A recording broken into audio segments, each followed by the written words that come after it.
General Basalar, muy buenas noches. Los saluda Mercedes Morocho. Buenas noches, doctora Mercedes. Muchas gracias por la invitación y siempre encantado de estar en su programa.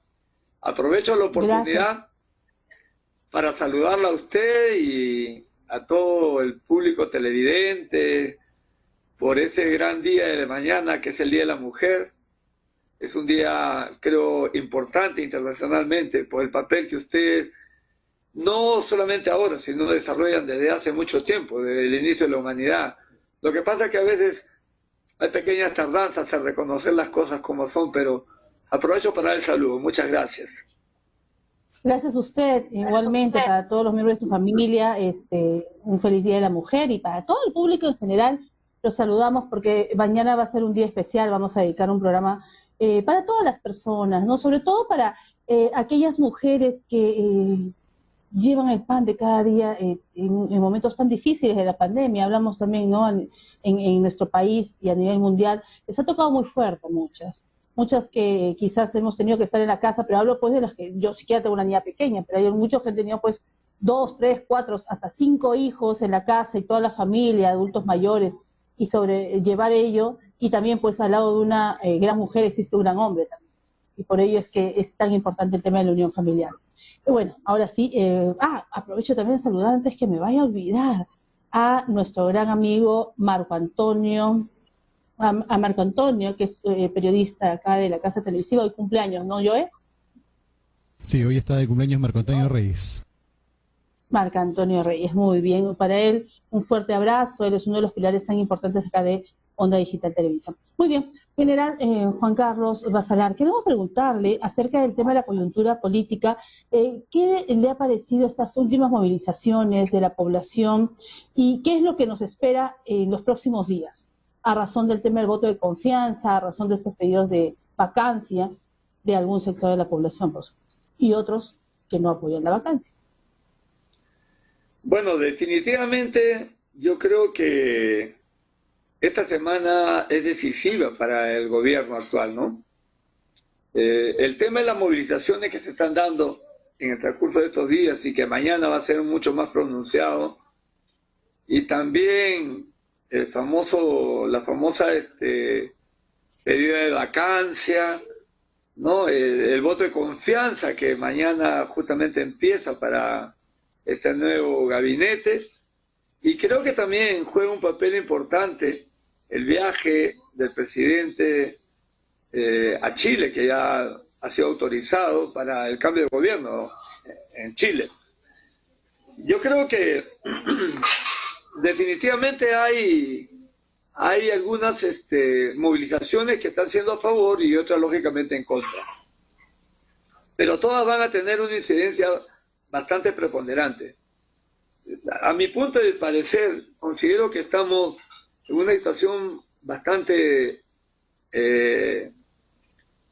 incómoda y grave, porque parecemos que andamos sin ruta, y en este momento como que se percibe que el presidente Castillo no está en las condiciones de conducir el país, y esto lógicamente se está demostrando en una serie de actitudes erráticas que tiene, ¿no?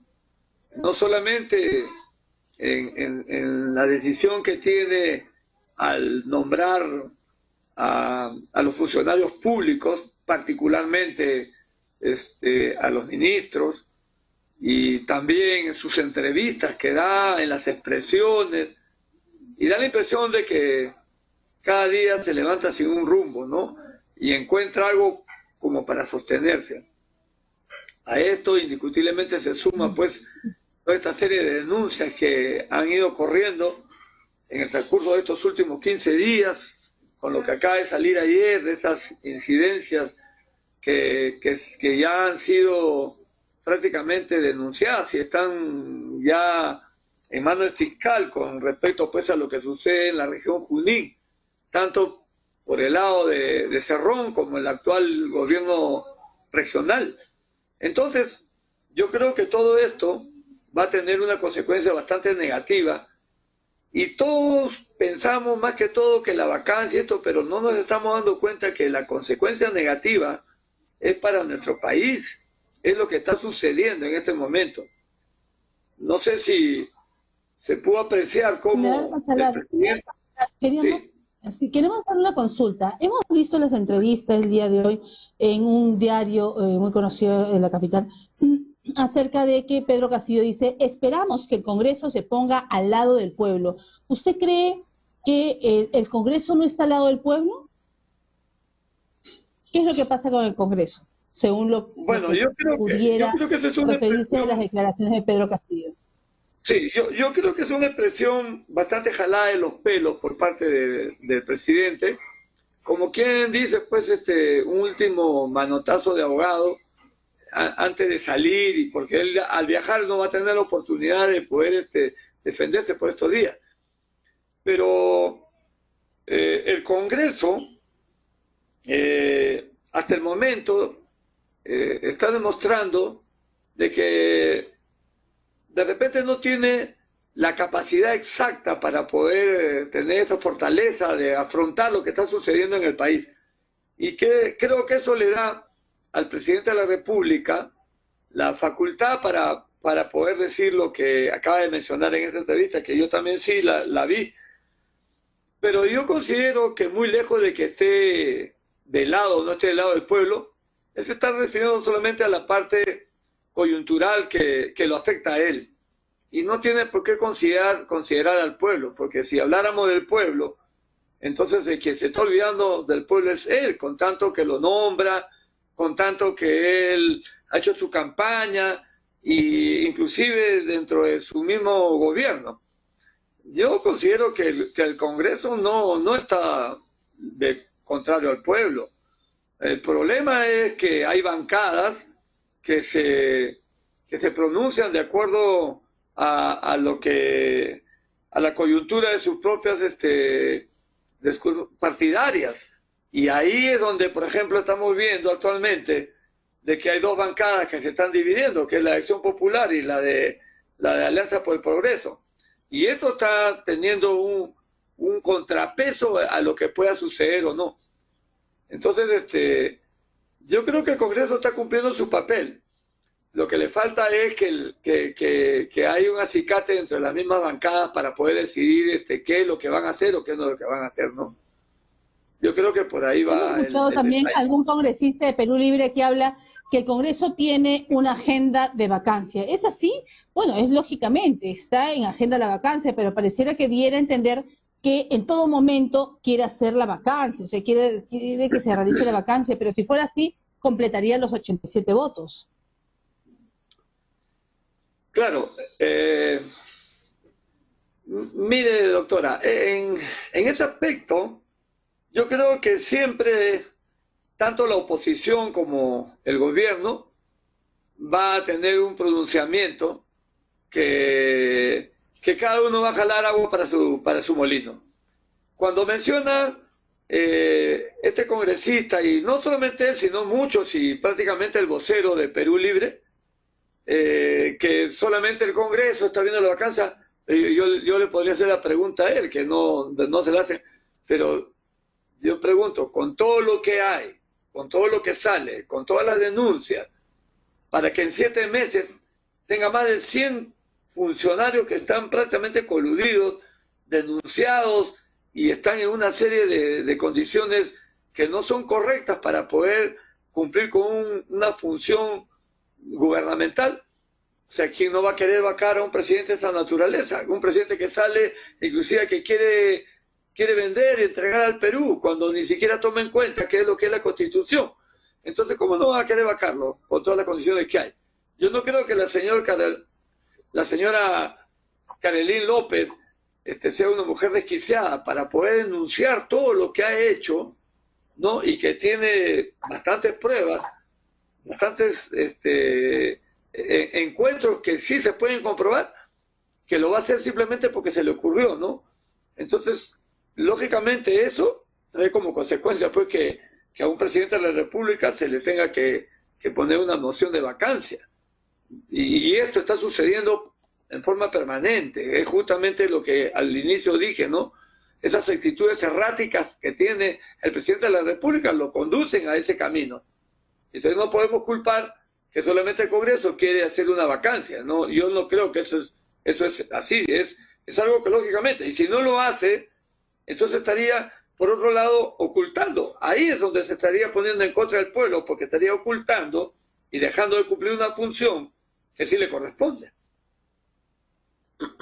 Hemos escuchado las declaraciones también de Pedro Cateriano, expresidente del Consejo de Ministros, que manifiesta que el presidente actual, Pedro Castillo, ya no gobierna, sino sobrevive. ¿Es así? O sea, ¿está sobreviviendo en estos 7 meses que han transcurrido de gobierno?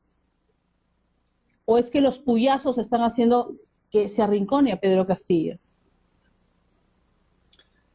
Mire, desde el principio se ha visto de que hay una sombra de gobierno en el Ejecutivo. Y nadie puede negar de que Vladimir Cerrón tiene un papel muy preponderante en esto. Él lo ha aludido personalmente y cuando justamente los medios de comunicación que hoy día están jugando un papel muy preponderante en hacer un periodismo bastante respetable y muy confiable en lo que es su investigación y la información que le está dando al país con respecto a la realidad que estamos viviendo, se nota eso. Y las mismas actitudes que está teniendo el presidente de la República para nombrar a los funcionarios públicos, y me refiero a los ministros y algunas entidades propias del Ejecutivo, nos damos cuenta que detrás de eso hay alguien que está manejando el tema. Porque justamente antes de que suceda estos nombramientos, ya hay unos pronunciamientos por parte de estas personas y a la final les resulta ser una realidad.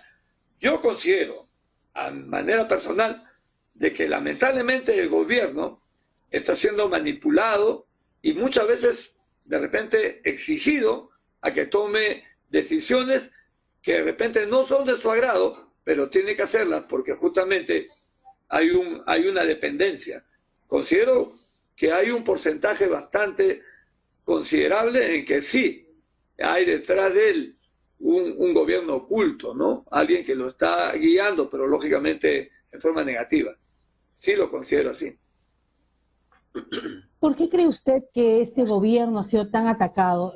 Recordemos que durante la primera vuelta llegó al tema de la segunda vuelta y incluso estuvieron carteles gigantes, ¿no? Hablando sobre el tema del comunismo y se presentó, bueno, uno de los que fue después ministro de Defensa, presentó unas acciones de amparo justamente para frenar ese tema. ¿Por qué siempre Pedro Castillo tiene esa sombra o esa imagen de ser un gobierno comunista, cuando quizás hoy en día no estamos viendo que, digamos, es un gobierno de izquierda, es obvio, pero un gobierno comunista bajo todos los estándares, como se dicen, al parecer no lo es? No sé si usted cree que sí lo es. Es una pregunta muy buena la que usted hace, una pregunta bastante objetiva y muy directa. Mire, yo no considero que la izquierda es mala, porque tiene que haber un contrapeso. Si hay izquierda, si hay derecha, tiene que haber izquierda y tiene que haber un centro. Si hay blanco, negro, etcétera. ¿Cómo dice? O sea, siempre hay un equilibrio, pues tiene que haber un equilibrio, claro, y siempre, como yo digo, en tema de tolerancia, porque en eso versa justamente los derechos constitucionales de cada quien, a la libertad de opinión, a la libertad de tener quizás una predilección por un partido político, y no por ello se convierte en enemigos. Es algo que siempre yo digo desde esa vitrina, ¿no? Es decir, hay que tener la tolerancia de todos. Por lo pronto yo no soy de ningún partido político, por eso para el tema del jurado nacional muchos me preguntan, ¿tú eres de derecha, de izquierda? De ninguno, y es más, todos saludaban mi candidatura y me parece muy bien. Pero ese es el tema, ¿no? Hay que tener una mesa de diálogo y entender que cada quien tiene que pensar como quiere, y eso hay que respetar. Mientras, por supuesto, no vaya contra los derechos de todos los demás, ¿no? Así es. lógicamente. Y ahora, el problema no es ese, el problema es cuando nosotros, porque como usted mismo lo dice, tiene que haber un equilibrio. Si hay izquierda, tiene que haber derecha y tiene que haber un centro. El problema es cuando la izquierda se orienta hacia el socialismo y mucho más allá del comunismo. Y lamentablemente, los partidos o los movimientos revolucionarios que han causado el terror en el Perú, no de ahora, estamos hablando desde la época de Uceda, estamos hablando de Mesa Pelada, de los años 60, y después los años 80, cuando inició Sendero Luminoso, y después ya, casi ya al finalizar los 80, entre el 86 y 87, cuando entró el MRTA, es lamentable que surgió por a través de ese camino, ¿no?, del comunismo, que confundía a la izquierda, y muchos de izquierda se sumaron a ello. Entonces eso es lo que ha hecho sentir un ambiente en que la izquierda es totalmente negativa y que se suma a eso. Pero también hay un contrapeso, porque nosotros tenemos también, por ejemplo, a muchos políticos de izquierda que han tenido pues una tacha impecable. Yo me estoy refiriendo, por ejemplo, allá a los desaparecidos, a Javier Descanseco, por decir, un hombre político de izquierda que defendía su posición, pero de una manera alturada, consensuada, respetando, y que nunca estuvo coludido ni metido con nada a lo que se refería a los movimientos revolucionarios. Estoy hablando por ejemplo, de Barrantes Lingal, unas personas respetables, y así como él, muchos. Entonces la izquierda no es mala, no es mala la izquierda. El problema es cuando nos metemos en esta parte del terreno del socialismo y el comunismo, y mucho más allá cuando ya vamos a otros temas diferentes. Entonces, cuando a Castillo le aducen eso, yo creo que al principio no era correcto. Yo creo que la oposición lo que quiso fue avapullarlo para que él no ganara las elecciones. Pero tenemos que respetar la democracia. Lo que sí no estoy en consenso es cuando la izquierda dice que más del 50% de la población está con ellos, y eso no es correcto. Porque todos sabemos de que las elecciones, estas elecciones particularmente en la segunda vuelta, no hemos llegado ni al 75% del electorado real en la votación. Y de ese 75% es donde ha surgido ese casi 50 y punto y pico, que si lo hablamos en el consenso no llega ni siquiera al 40%. Entonces no es tan cierto de que más del 50% de la población esté con ellos. Y hoy, con el voto de confianza que tiene en el momento y el porcentaje de aceptación de Pedro Castillo, no está bordeando el 30% de lo que él tenía. Entonces, ¿qué cosa significa eso? Significa que sus actitudes o el camino que está siguiendo y la improvisación que se ve en hacer las cosas es lo que lo está llevando a eso. Y no es tanto que lo estén sentenciando como si fuera un comunista. Yo no considero eso. Ahora, yo quisiera hacer recordar algo que no lo hemos hecho nosotros, pero que a través de la historia ha tenido un papel preponderante. Y estamos hablando, no sé si recordará usted al expresidente Abraham Lincoln, norteamericano, cuando él en una de sus expresiones, yo he leído unas memorias de él menciona que hay 8 leyes naturales por la cual un hombre de izquierda no puede tenderse pues hacia otro lado. Y decía, ¿no? Yo no voy a llegar a la prosperidad despreciando la economía. Yo no voy a querer fortalecer a un débil debilitando al fuerte. No voy a querer ayudar a los obreros obligando a que el patrón reduzca los salarios. O de repente no voy a promover la hermandad de los hechos intentando pues que haya una diferencia entre las clases, o establecer una seguridad como si fuese un signo de amenaza. y jamás voy a poder ayudar a los hombres cuando ellos solos pueden hacer lo que hacen. Entonces, ese es el problema, que no se han centrado y solamente están viendo un camino. Lamentablemente, esto está desestabilizando a nuestro país. Entonces, yo creo que por ahí más o menos va este problema de la... Interesante análisis. del gobierno, ¿no?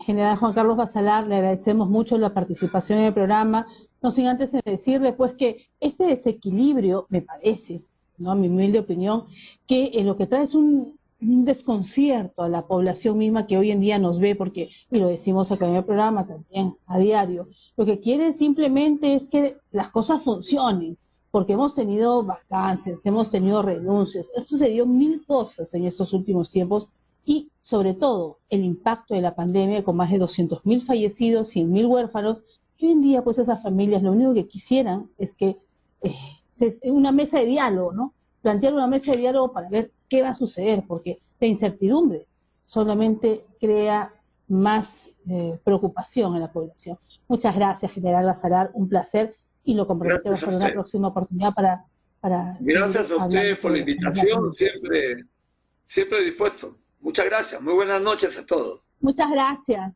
buenas noches.